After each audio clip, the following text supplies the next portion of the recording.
Welcome to Da Nang, Vietnam. On this beautiful day, it is scorching hot, but the beach is beautiful, absolutely great. Oh, look at this water. The water is so warm. It feels fantastic. Today I want to talk about what it's like to achieve your goals in drumming. Now, there's probably several things to talk about, several topics. There's the topic of achieving your artistic goals, which is very, very important. And there's the topic of reaching your recognition goals. So let's just dive into it real quick. Reaching your artistic goals is probably a lot harder. Most drummers I know are their own worst critics. Most drummers I know, anyway. We are hard on ourselves like most artists. And reaching your artistic goals can sometimes be very fleeting. You know, to complete a project could take years and years. To complete a study, like I've done a lot of, studies on, African type music and Afro-Cuban and stuff, that takes years. So this can be a very big challenge, to have the patience, to have the follow through and the determination and the discipline. Yes, it's a real issue. And one that I've come to terms with, because you just have to realize that it's never going to be over. It's never over. Okay, you just have to enjoy the journey and know that it never ever ends. There's no final station, and when you reach your artistic goals, there just seems to be another one and another one and another one. So hard to put a period, on that whole issue. And it's just, it's something that, I had to come to terms with over and over again. You just never gonna feel like, okay, I've accomplished artistically, what I wanted. Now, that's not to say you don't have a sense of accomplishment, because when you do complete a project, that's a great accomplishment in this world. It's a great accomplishment when you learn a new style of music, when practicing things that you're trying to get together for a long time, and you finally get them, and then when you finally are able to integrate them into music, yeah, it's an amazing feeling. That's different. Okay, so I hope that helped a little bit in discussing. Obviously there's a ton to discuss on that topic, but I also want to discuss what it's like to be like a top player. Top player, it doesn't really exist either. There's no best drummer. That's something we can all get our heads together about, because there's no best drummer in the world. There's all these ridiculous statements like best drummer in the world and best this. There's no such thing. It's absolutely impossible. You cannot be the best drummer in the world, because drumming is too vast. There's too much drumming. There's too much to do, too many styles. You'd need 15, 20 lifetimes, to learn everything there is about drumming. There's just no way. So that's something you can put out of your mind. They're the best drummer in the world. Now, what it's like to be a top drummer, I'm not saying I'm the top drummer or whatever. You always have to say these things because there's so many haters in this world that start commenting on the videos. You guys don't see it because I delete all haters immediately.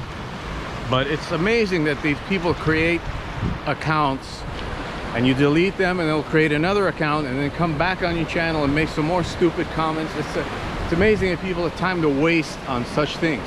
But that's one of the issues with today, being somehow recognized, somehow having a name. The minute you have a name, You know, there's all these things that come along with it. Like, for example, the more famous you are, the less you can say about things, because you're gonna get canceled, blackballed from the industry. It's really, really, you know, something you have to be careful about. Back in the day, it used to be that if you screwed up a gig, you know, that followed you around. Not anymore. Now it's like what you say on YouTube or what you post on social media. Nobody cares if you screw up, you know, but if you say something that people don't agree with on whatever issue, suddenly you're a horrible person and you should be canceled. So when you're well known, there's a lot to risk. You know, you're gonna risk your career on whatever topic. You know, is it important enough? Boy, suddenly we've got some wind here. I hope this is better. Probably not. But yeah, anyway, I'm just like, wow, so beautiful. I was just taking it back for a minute, looking this way. Yeah, on that note, the issue of haters, it's a pretty tough subject to talk about, because also, you know, you have to realize it's not just online. It's people trying to sabotage you, fake friends, people trying to use you, things like this, you know. You always have to be like weary of who you surround yourself with. Some, you know, not all the time, but many times. It's just not that black and white, you know, with people. Which brings me to another subject, and something that I was never good at. You know, if you climb the upper echelons of the music industry, you're gonna need a skill that's very important, something that I admit that I am not great at, and I don't care to be great at, frankly, and that is politics. Schmoozing, ass kissing, you know, I deplore that stuff. I can't do it. I mean, now in my career, I'm just like, hey, you don't like my drumming, I'm not gonna argue. Okay, fine, cool. Don't like me, I don't care, fine, whatever. I got plenty to do, don't need to, you know, be on your tour or whatever. Now that said, once you get a project that you're really enthusiastic about, that you love to do, you obviously have to contribute to the vibe on stage, to the vibe while traveling. You know, you can't be bringing down the mood with it's almost like being in a marriage. On the bus, on the tour, you know, you've got to stay positive. You've got to always contribute, almost contribute to like the mental health of your bandmates, because that's going to affect the music. And that's the one thing that I never want to sacrifice, is the quality of the music. So if somebody's in a bad mood, you know, it really brings down the vibe, especially if you're on a long tour. I've been on long tours, man, and it's really something you have to think about to get along with everyone. And you don't have to be a schmoozer, but you just have to like control your thoughts. A lot of times, control your mouth. Know when to be alone, when to make space for yourself, and know how to handle people. You know, those are all things that I think hardly anybody talks about, but it's definitely important, because more than anything, problems in the band will get in the way of the music. That's what I don't want. So yeah. On another note, you know, there was this guy. I was living in Miami a long time ago, and there was this guy on the scene who dressed exactly like Dave Weckl. I mean, he had the same haircut, he wore the tank tops of that era of Dave, you know. he played like him, and they're never gonna play like him, but he tried to emulate him really. I mean, it sounded a lot like Dave. It's like, what the hell? I mean, he wore Dave's, you know, clothes and the same thing. I mean, it was weird. I was at the Baked Potato one time, and and Vinny was playing, and this guy, he was obviously a Vinny clone. You know, get these clone guys once in a while. It's really bizarro. And this guy, Vinny, stopped. You know, they were on the break, and Vinny walks off the bandstand, and I could audibly hear this guy speaking, and he goes, "Vinny, I'm gonna catch up to you, man. I'm catching up to you." And Vinny got really pissed. He was like, "What are you catching up to? What? You know."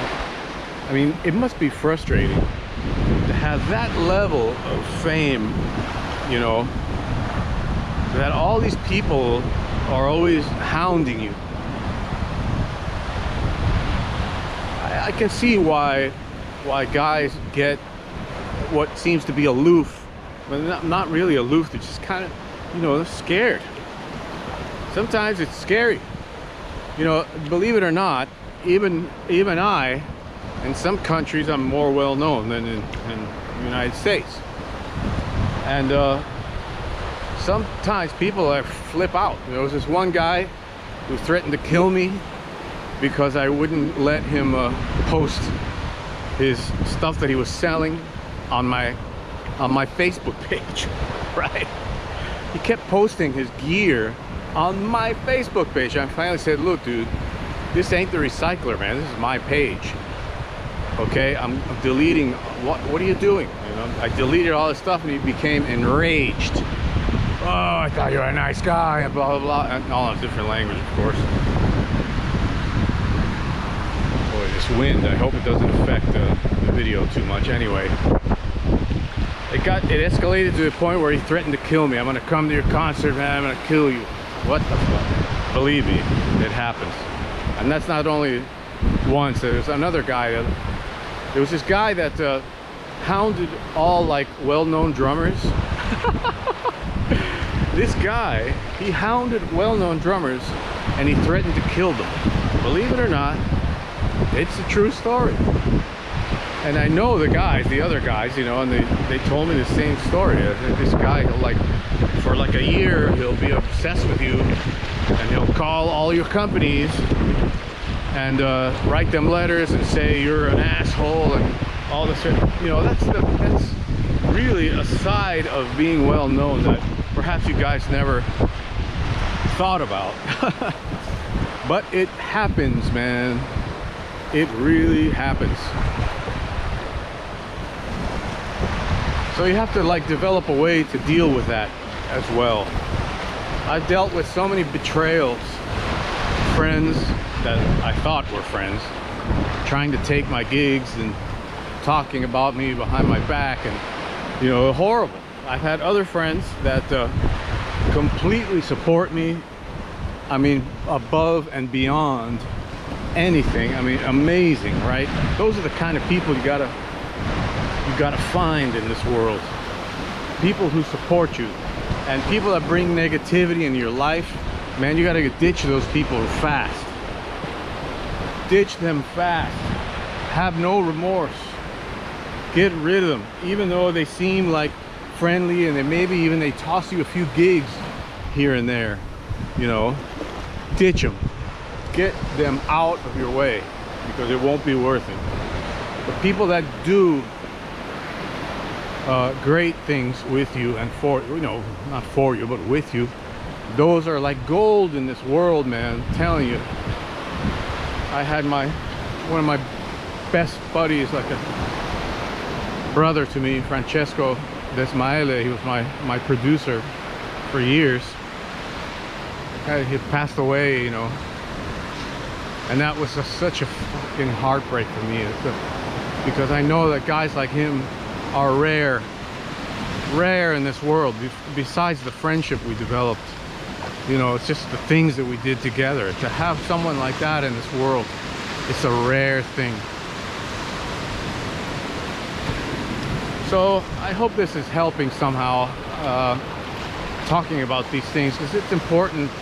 It's an important part of your career. There are many things in the old days that, you know, we would never do that gets done now all the time. For example, putting out material that you're not happy with.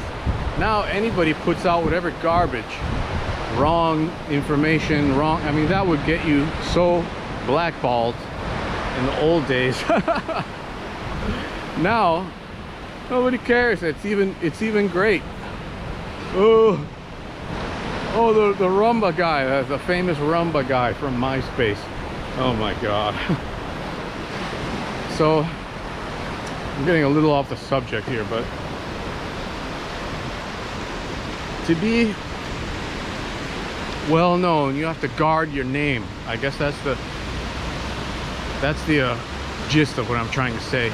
You really have to watch your name, you know, take care of what's out there, what you put out, and how people, you know, maybe perceive you on a certain level, musically especially. A great musician once told me it's very important how you land in a city.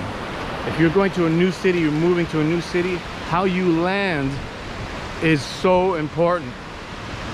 You can't land and be the guy who's like desperate for a gig, you know, and like do any crap gig just to get out there and start playing. Now, you know, there's two sides of that story too, but you just have to be careful how you land. If you land with a good reputation in the city, that's a lot better. It's going to be a lot easier for you. But if you land with bad vibes and, you know, negative things in your life, you're going to put out the energy, and people can sense it. You know, it's a unfortunate thing. But you just have to, as an artist, you have to like control all those things. Before we had managers and publicists and all that stuff, now we have to do everything. So that's the whole point of that. Anyway, I hope you enjoyed this video. I really do, because these are topics that are important to talk about to me. On this beautiful day in Vietnam here, for me to get here took a long time. Okay, it wasn't like suddenly I decided to be in Vietnam and whatever. No, man, it took a long time to be able to get to this point and be free in this world and play the music I want and do what I want. It took a long time, So if you're out there, just be patient, work on your craft, and remember, even name guys have a lot of issues going on. A lot of things. The wind feels nice. Anyway, hope you're all well out there in YouTube. Thanks for listening. Peace out.